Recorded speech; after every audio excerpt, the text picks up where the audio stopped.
2014 সালের 25শে মে হিন্দুস্তান মোটরস ঘোষণা করল যে তারা ভারতের অ্যাম্বাসেডর কারের প্রোডাকশন সাসপেন্ড করছে।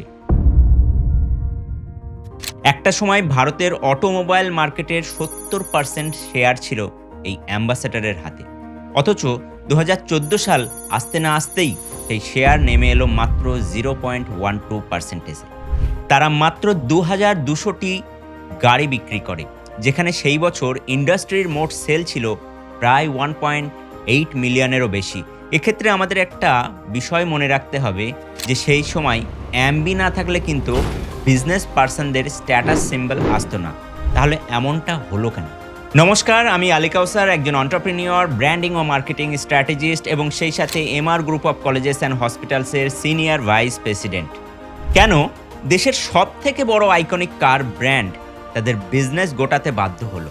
আর এই উত্তরটা লুকিয়ে আছে তাদের মার্কেটিং এবং বিজনেস চেঞ্জিং এনভায়রনমেন্ট বুঝতে না পারার ওপরে।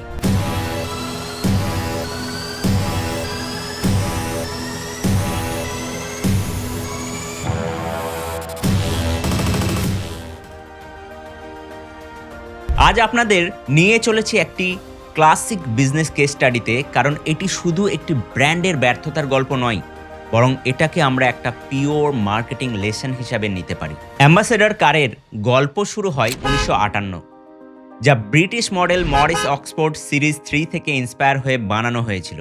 লঞ্চ হওয়ার পর থেকে 1980 দশকের প্রথম দিক পর্যন্ত ইন্ডিয়ান কার ইন্ডাস্ট্রিতে একাই রাজ করে গেছে এই অ্যাম্বাসেডর।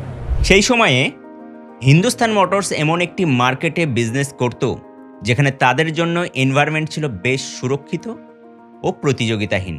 কারণটা একটু গুছিয়ে বলছি।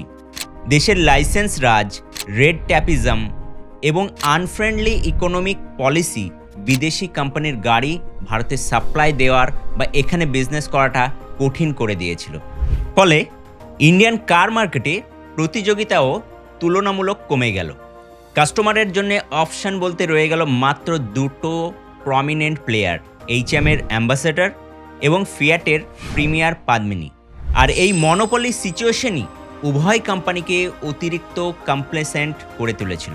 সেই সময় নতুন গাড়ি ডেলিভারি পেতে বুকিংয়ের তারিখ থেকে মানুষকে অপেক্ষা করতে হতো মাসের পর মাস, যা আজকের দিনে দাঁড়িয়ে তো ভাবাই যায় না।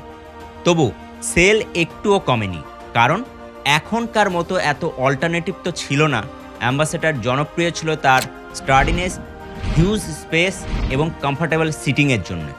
এখানেই হিন্দু মোটরস তার প্রথম ভুলটি করে। কাস্টমার রিকোয়ারমেন্ট বা বাজারের পরিবর্তন নিয়ে তারা মাথা ঘামাতেই ভুলে গিয়েছিল। তারা একবারও এটা ভেবে দেখল না যে কাস্টমারদের কাছে যদি অন্য কোনো অল্টারনেটিভ থাকতো তাহলে কি অ্যাম্বাসেডর সেল এত বেশি পেত? যাই হোক, অ্যাম্বাসেডরের পতন শুরু হয় মোটামুটি 1983 থেকে, যখন মারুতি উদ্যোগ লিমিটেড জাপানের সুজুকির সাথে জয়েন্ট ভেঞ্চারে লঞ্চ করলো Maruti 800, modern, low cost, fuel efficient and family friendly car. এদিকে ঠিক সেই সময়েই বিদেশি কার ম্যানুফ্যাকচারদের জন্য পুরোপুরিভাবে খুলে দেওয়া হলো ইন্ডিয়ান মার্কেট। কাস্টমাররা তখন পছন্দের ভিড়ে একেবারে স্পয়েলড হয়ে গেল। বাজারে একের পর এক আসতে শুরু করলো আরও দ্রুত, মডার্ন লুকিং, আরও বেশি ফুয়েল এফিশিয়েন্ট গাড়ি। কিন্তু এদিকে অ্যাম্বাসেডর বুঝতেই পারল না যে মার্কেট কবে কখন পরিবর্তন হয়ে গেছে। হিন্দুস্তান মোটরসের সবচেয়ে বড় ভুল ছিল জিরো ইনোভেশন। 1958 থেকে 2000 same look, same build, same features.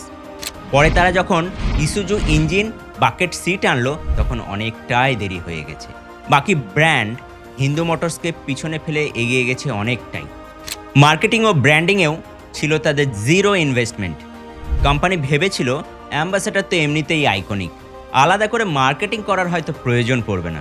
ফলে এদিকে মার্কেট কালচার পাল্টে গেলেও অ্যাম্বাসেডর থেকে গেল সেই একই পুরনো জায়গায়। তাদের সার্ভিস কোয়ালিটিতেও দেখা গেল খামতি। 12 month waiting time, bad after sales service এবং মার্কেটে নতুন নতুন ক্যাটাগরি এন্ট্রির ফলে অ্যাম্বাসেডরের কোনো সেগমেন্টেই আর নিজেকে ফিট করাতে পারল না। আর সেই জন্যেই আমরা বলতেই পারি অ্যাম্বাসেডরের পতন একটি perfect marketing myopia case study.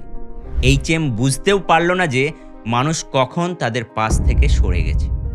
In fact customers were not loyal to their product, they were only loyal to their needs. অর্থাৎ মানেটা ঠিক এরকমই দাঁড়ায় যে যতদিন আপনার প্রোডাক্ট কাস্টমারের নিডস ফুলফিল করতে পারবে, কেবলমাত্র ততদিনই কাস্টমার থাকবে। বেটার অল্টারনেটিভ পেলেই তারা কিন্তু সুইচ করবে।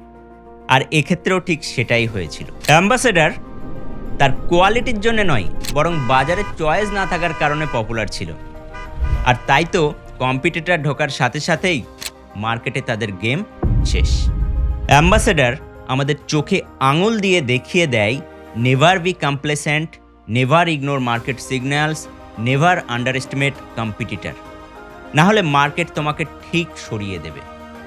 তো এই ছিল আমাদের আজকের বিজনেস স্টাডি। আবারও দেখা হবে অন্য একটি ভিডিওতে। আর হ্যাঁ, সময় থাকতে সাবধান হন। নমস্কার, ভালো থাকবেন, ব্যবসায় থাকবেন।